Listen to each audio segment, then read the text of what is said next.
Hello students, last class we just mentioned about some diagnostic measures of cardiac arrhythmias. Now we can see the assessment of a patient, the cardiac assessment, which all points we must ask about the patient during once the patient came with any complaints related to this arrhythmias. First you must, which all you should keep in mind, the first one is the age of the patient is important. Second thing, you must ask about the symptoms, whether the person is asymptomatic or showing any symptoms like syncope, palpitations, chest pain, dyspnea.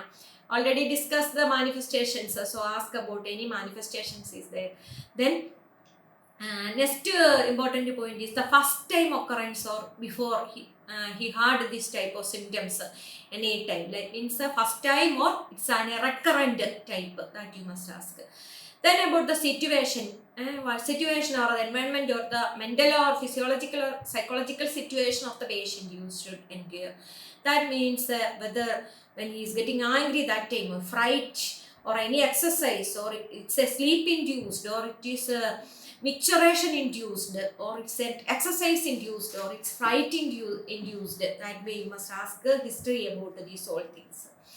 Then the nurse's responsibility is ask about the mode of onset of the symptoms. Ask about the mode of onset, whether it is gradual or rapid, sudden chest pain or sudden symptoms, sudden syncope or gradual. He is having some uneasiness or some means irritations and later he developed this symptom. That way, whether it is gradual or rapid, you must ask.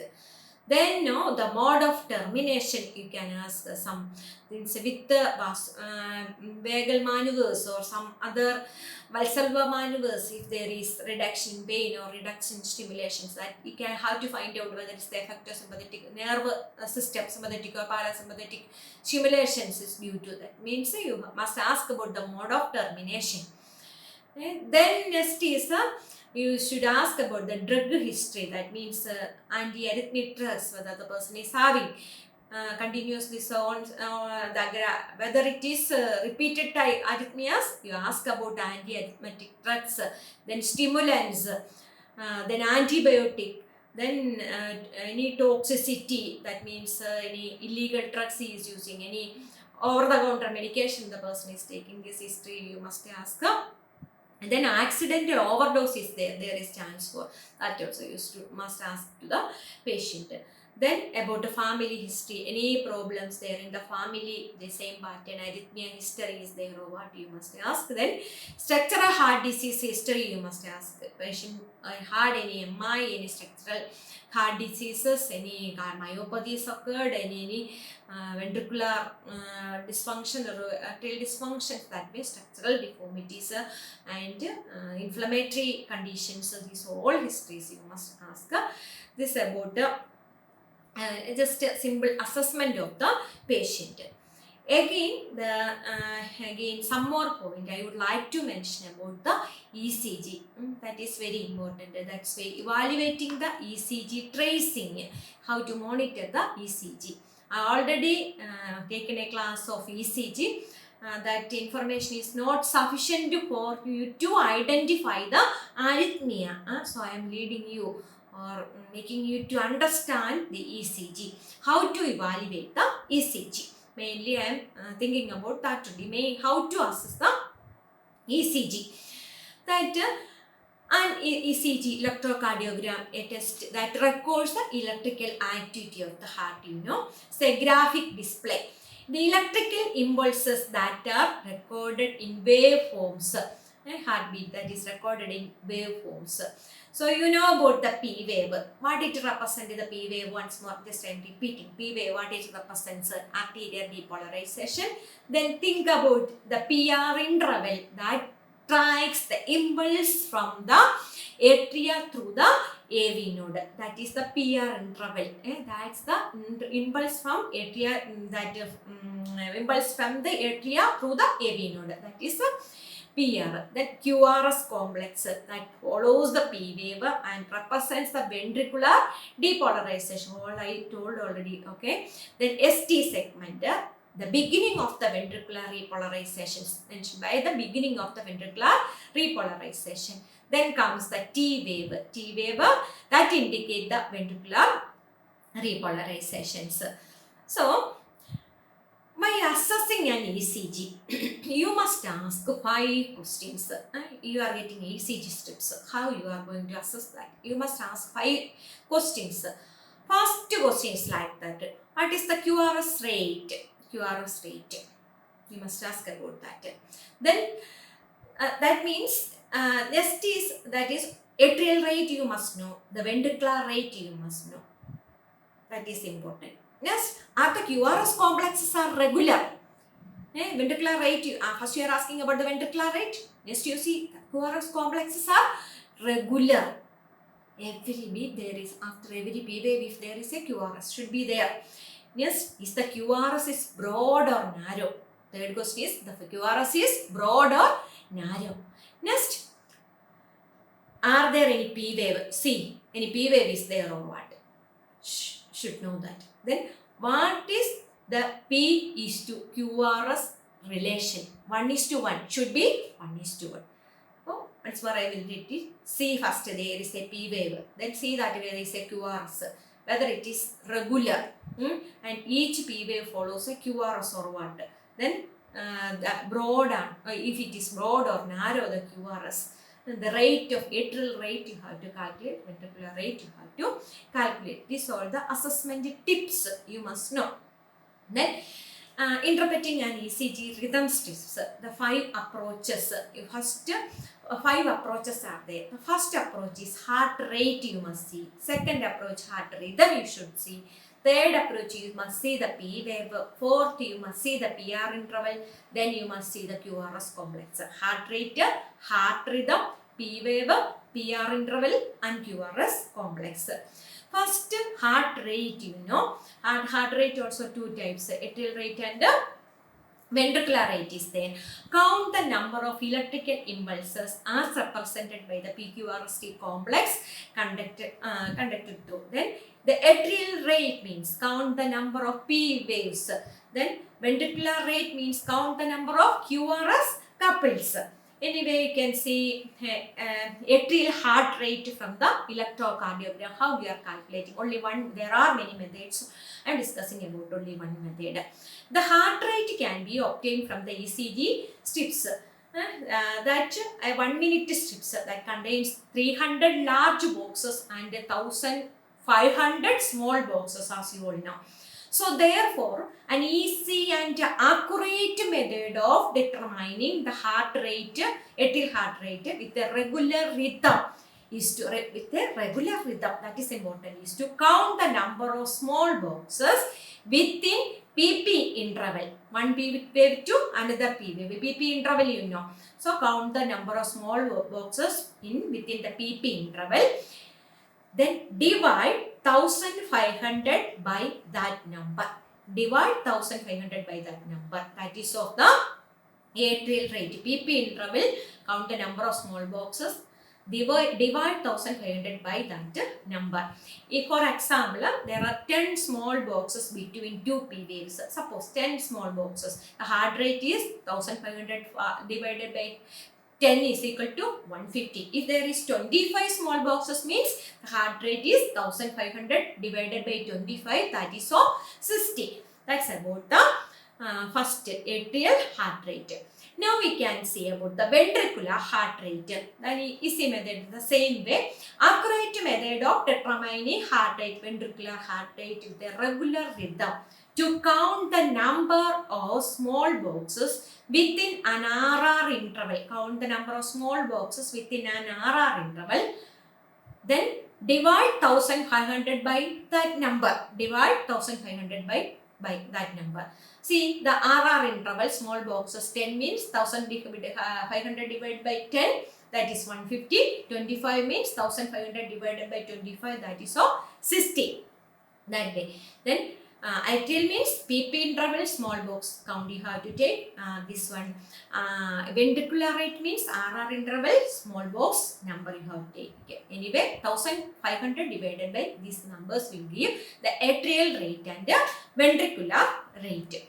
Now, again interpreting the ECG, second step, now rate it's over. Now second step is about the rhythm. Rhythm. Rhythm means a sequential beating of the heart. That is the sequential beating of the heart. That's as a result of the generation of the electrical impulses. So this rhythm that is classified as two.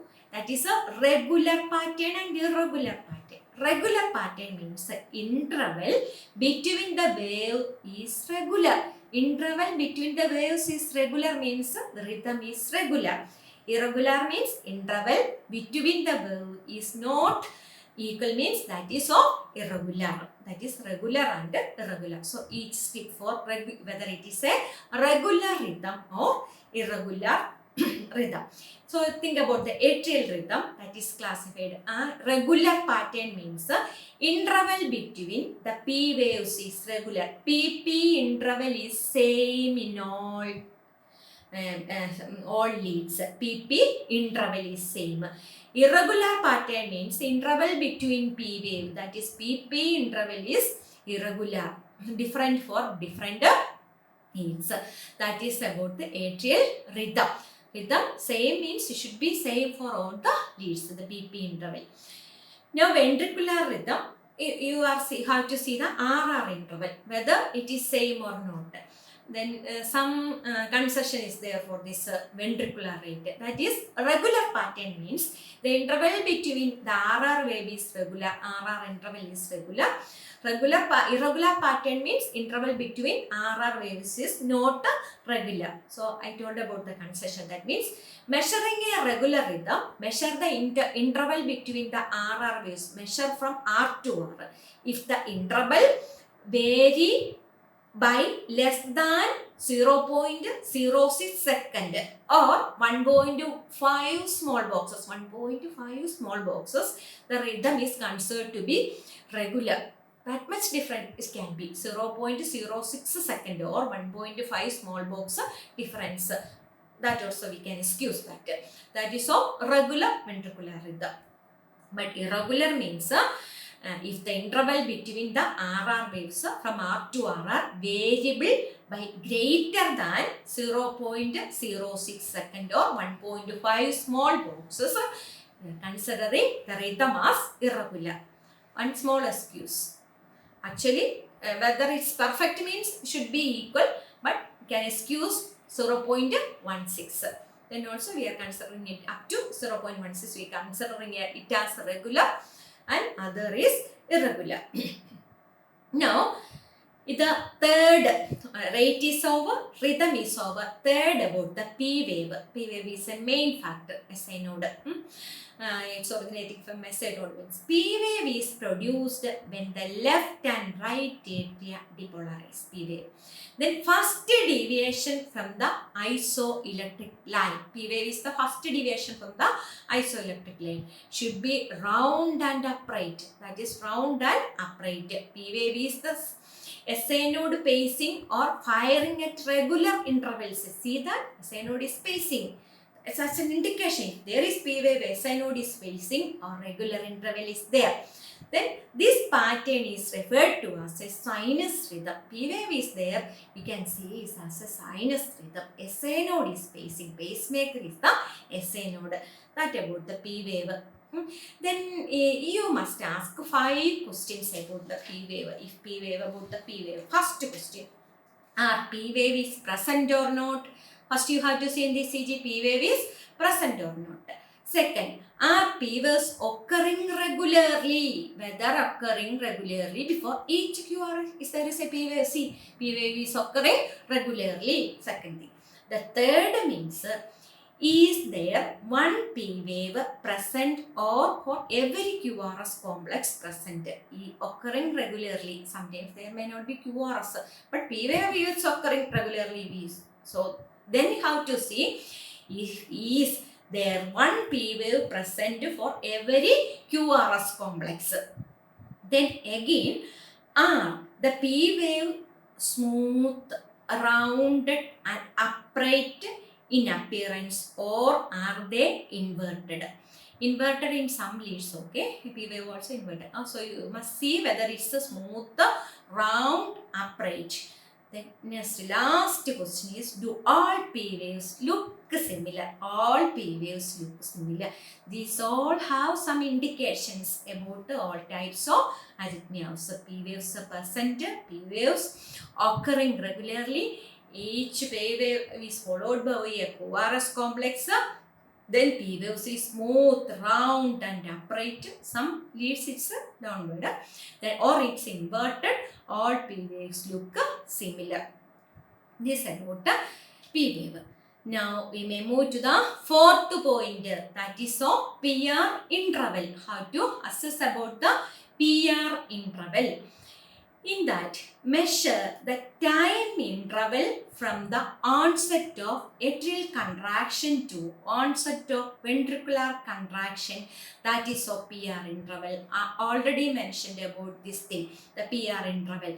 So see, measured from the onset of P wave to the onset of QRS complex, that's of PR interval. Normal interval is 0.1 to 2.2 seconds or 3 to 5 small squares. 3 to 5 small squares. That's the measuring PR interval. So how to measure that? So this is about the normal PR interval. We can see in the ECG strip how we are assess the PR interval.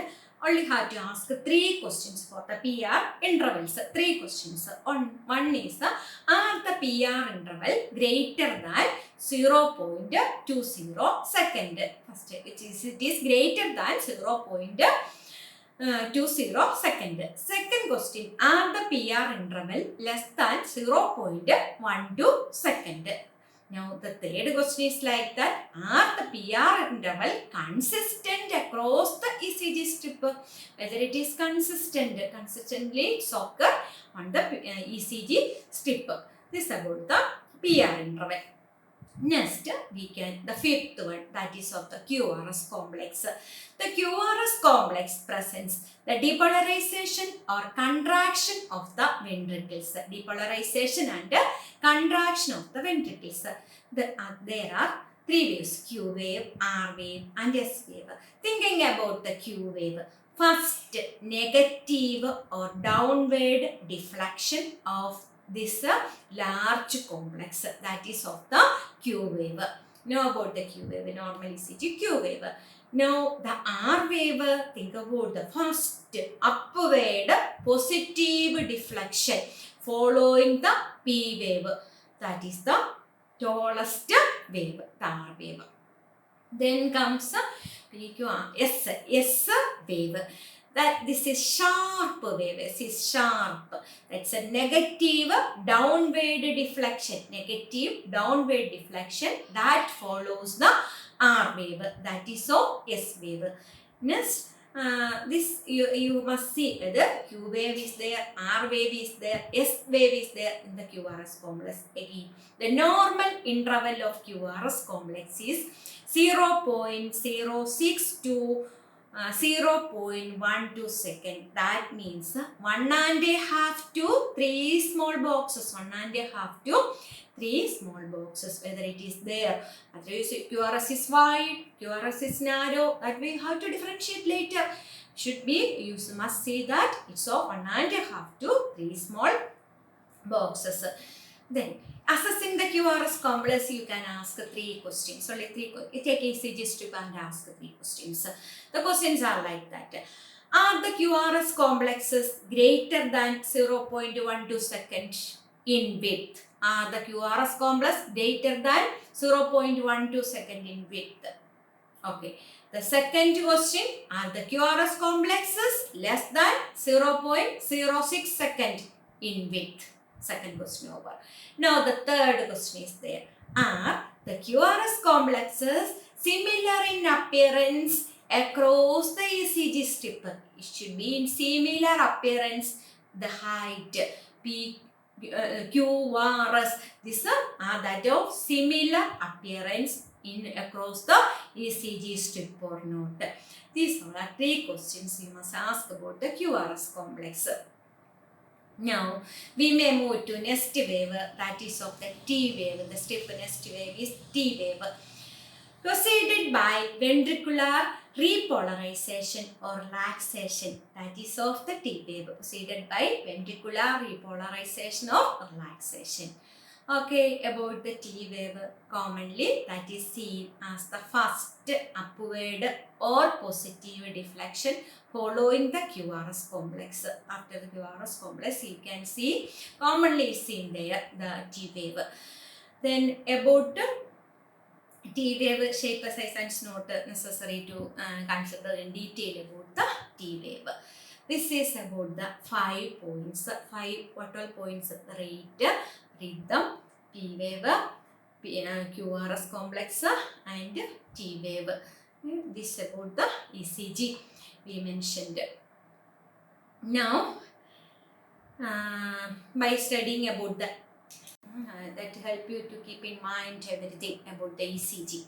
The ECG, first you have to see the diagram, have to calculate the heart rate and have to differentiate whether it is brady or tachy, bradyarrhythmia or tachyarrhythmia. That's the first responsibility is that have to calculate and classify it is a brady and it is a tachy. That is the first responsibility. The second thing, the assessment of the regularity of rhythm. So that you already studied RR interval, P wave is there, PR interval, QRS and ST segment. That you have to assess. So you keep this diagram in mind.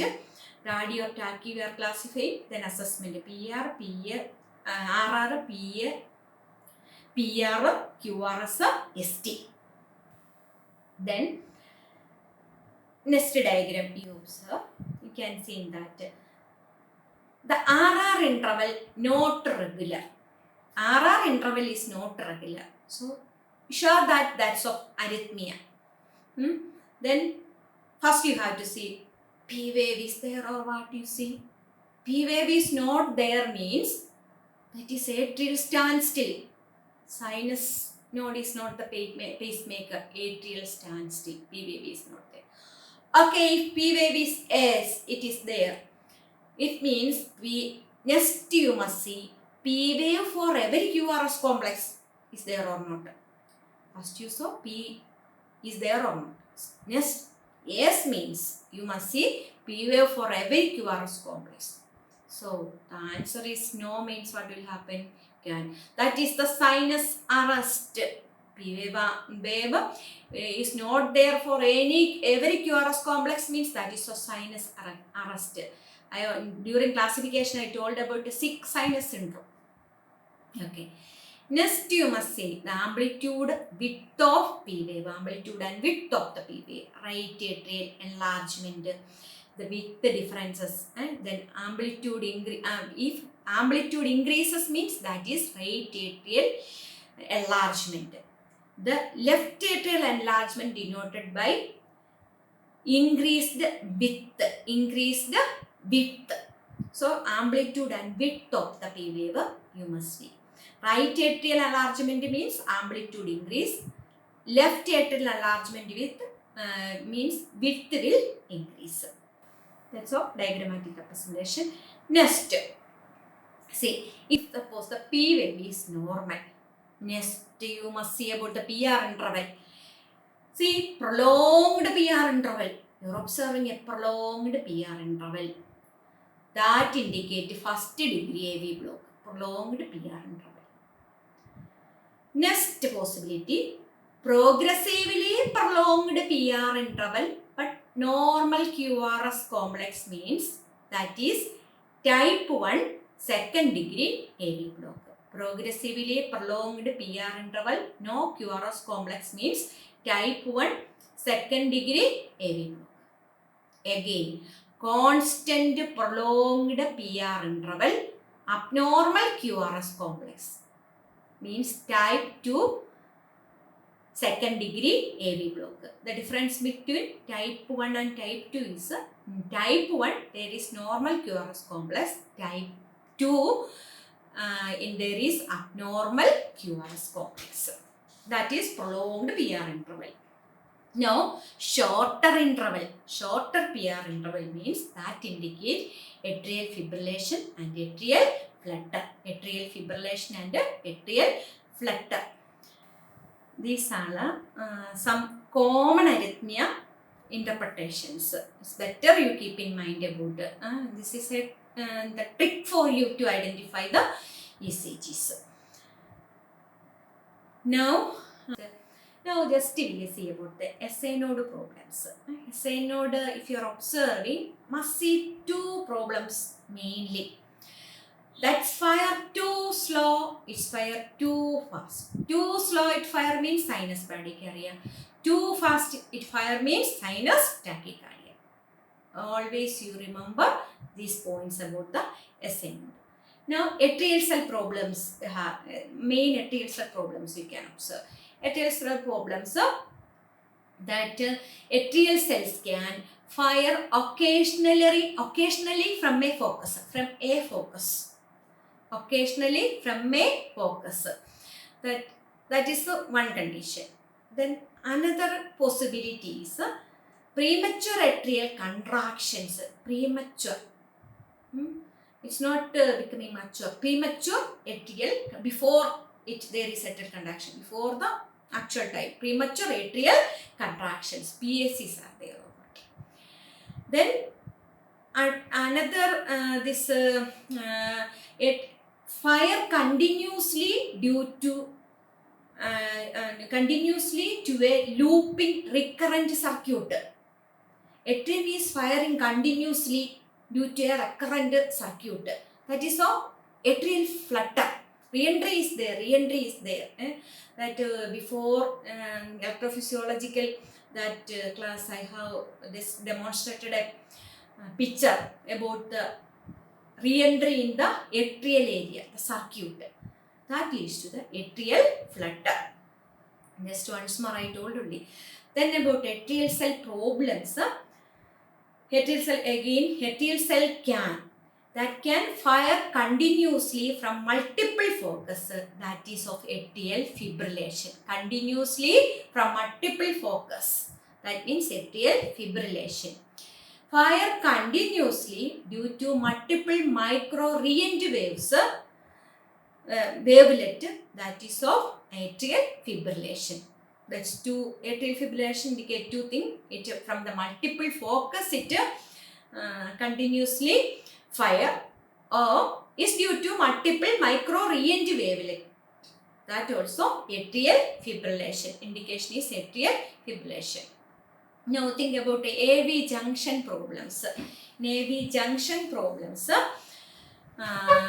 it can fire continuously. That is due to a looping re-entrant circuit.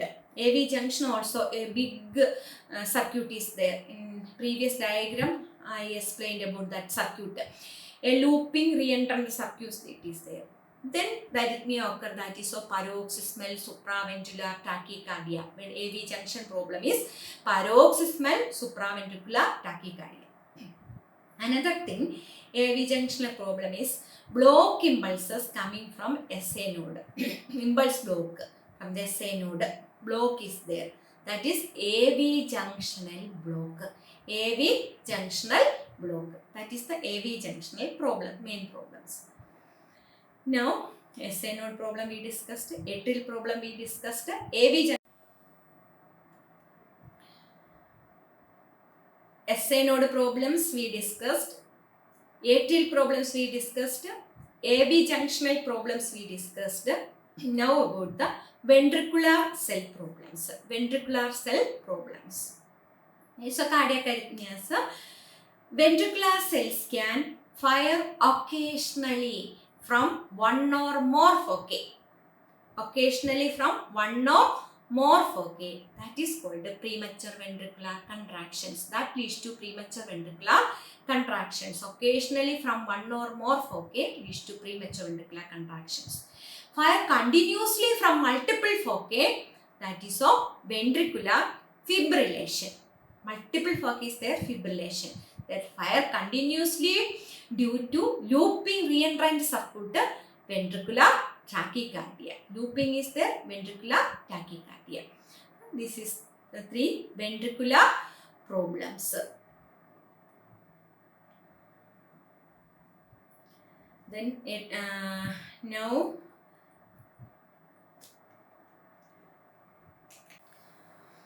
So next class onwards, I am starting with the sinus arrhythmias. One arrhythmias according to the site of origin. So before discussing about the sinus arrhythmias, today's class we can see about the sinus rhythms. Sinus rhythm, normal sinus rhythm. The rhythm that originate into the sinoatrial node is SA node, that is of sinus rhythm.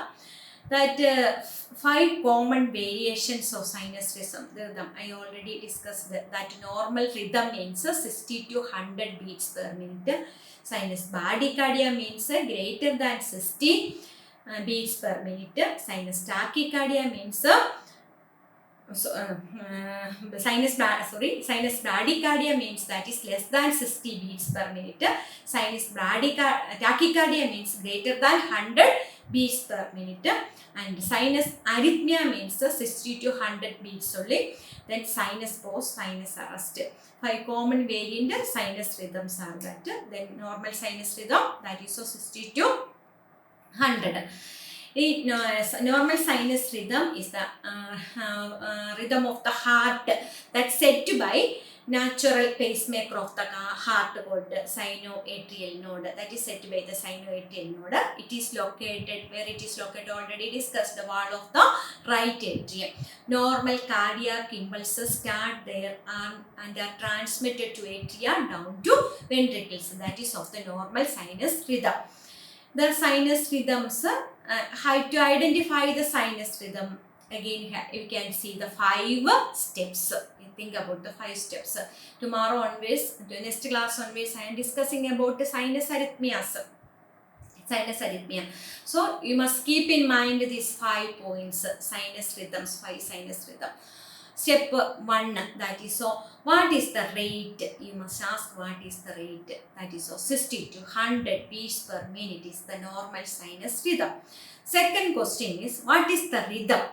That is the rhythm. That is atrial rhythm regular, ventricular rhythm regular. You must see atrial and ventricular rhythm is regular or what.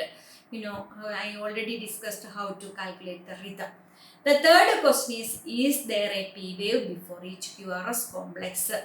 Are P waves upright and uniform? You see, so P wave indicates the sinus rhythm. That's why P wave is there or what? If P wave just before the QRS complex. Then fourth is, what is the length of the PR interval? That is 0.1 to 2.2 second, 3 to 5 small columns. That's a PR interval that you must see. Then fifth one is, do all QRS complexes look alike? What is the length of the QRS complex? Yes, that is 0.06 to 0.12 second, 1.5 to 3 small boxes. This is about the sinus rhythm. These all are correct means that is of a normal sinus rhythm. That about the nursing interventions, that is normal. That's monitor the patient as per the physician's order, that really no treatment. This is the end of the class. Today I discussed about some points regarding ECG, then how to assess, how to take history from the patient and how to record, how to assess the ECG strip I mentioned. Along with that, some rhythms, sinus rhythm, some special sinus rhythms, atrioventricular, AV, atrial rhythms, and AV junctional rhythms and ventricular rhythms discussed. The last about the normal sinus rhythm also discussed. Okay, thank you. Tomorrow we can see with the sinus arrhythmias. Thank you.